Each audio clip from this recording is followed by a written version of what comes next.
Hi, thanks for watching. I'm a journalist with a degree published on National Geographic and just last year the Great Salt Lake Collective, ESPN, and others.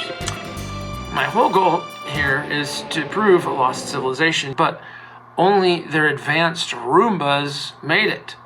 To 3D render natural terrestrial objects into machines or art that would be useful, cultural.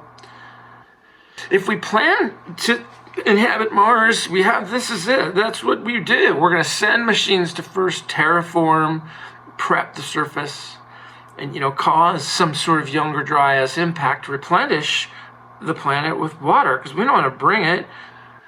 So great news. Here is point one. All we're saying here is that when there was a Bonneville shoreline, when there was water there is an exploit. Structures for immediate habitation, water delivery, and energy like we would do. If you look on the Great Salt Lake shoreline is my hypothetical Sphinx known as Black Rock. There's some question about how it got there. Inside the pyramid-shaped mountains behind it is Black Rock Cave. Black Rock Cave is a 315-foot rectangle. The Bingham Mine, and it has some impossible stuff going on over there. Not to mention Kennecott, right out there by Black Rock. Dudler's wine cellar that could not be destroyed by a D9 cat that came to destroy it. Dead Man Cave. He was still alive. Danger and Jukebox Caves, the first recognized places in Utah, Spiro and Ontario tunnels, all perfect places. And they're all squarely aligned to each other and other stuff. Explore them for yourself and find out what we currently believe about most of these places, and it is not tenable and sometimes highly doubtful. Like Dudler built the whole thing himself. Condemn some of the stuff Dudler built, by the way. Anyway, all these natural places together, when you think about them, it can be demonstrated that they could function as a machine. A functional, repeating, structural design motif registered to a reliably dated shoreline. Actually, 3. The Great Pyramid looks now like a replica. It seems like less of a challenge then to exploit the mountains for their natural energy when you essentially just need, and get this, here's the ingredients list. You can make a smaller version at Home Depot. You need 2 flapper valves, or ideally a big giant stone ball. God, they're called concretions. Where did I get this? But, salt water. 2 perpendicular tunnels, and a pyramid-shaped mountain. You can call it a glacial horn, nun attack, a flat iron, whatever on top. They all do the same doodah. And that is strata.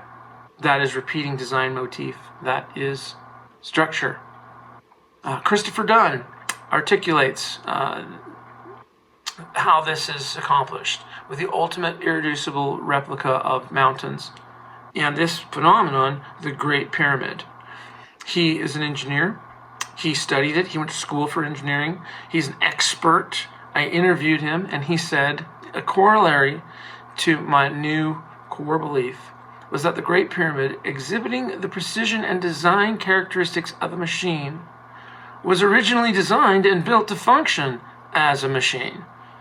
Furthermore, considering the investment of resource into developing the science, designing and building the structure, the benefits returned to the civilization that built it, the benefit was energy. The fact is, repeated design motif and terrestrial machine is found worldwide. Here is one in South Africa. Yes, it is west of the Giza Plateau.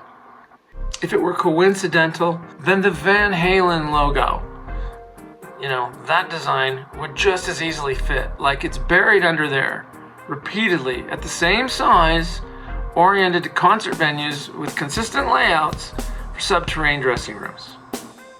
Okay? Coincidence is dead. This mechanical functional design, thought to be a ram pump, that pumps water uphill like a water wheel, is daisy-chained at the same size, constituting Salt Lake County. A bold fact to state. But in fact, it's often drawn by the county line. And that's a fact all sort of long before, I think, Giza. The exploit has been exploited by famous and wealthy men like broadcaster, tunneler Adolf Sutro, Dolphy, as people knew him before his name became unpopular, and his pal George Hurst, as top geologist and father of mining. He absolutely must have put a lid on academia. Journalists have to prove things are empirical. On site, you got to tell that vision, show me that fire, and journalists, that's what they do.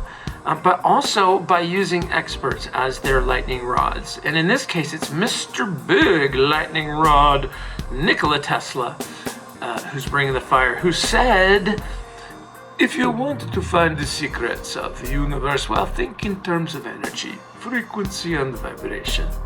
That's what he said.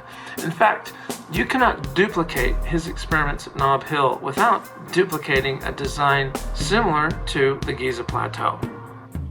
For Nob Hill itself has the observable and measurable geometry of a Sphinx. How it lines up like that to the peaks and exploited tunnels from military installations, even Tesla may not have fully known.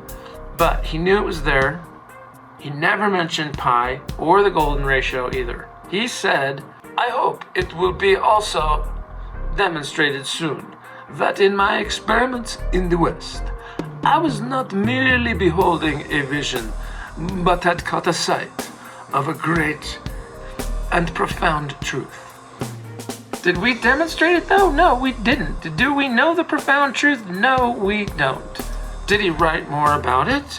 Well, yes, he did. And actually, former president, truth talker Donald Trump, his uncle has the final answer, according to John Trump, and he's a respected engineer. What he said about Tesla's last 15 years is these thoughts and efforts, during the last 15, were primarily speculative, philosophical, and somewhat promotional character, okay?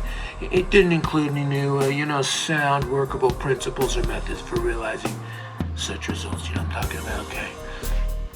It's true, because structural, functional, sequentially related evidence was absolutely demonstrated by Nikola Tesla.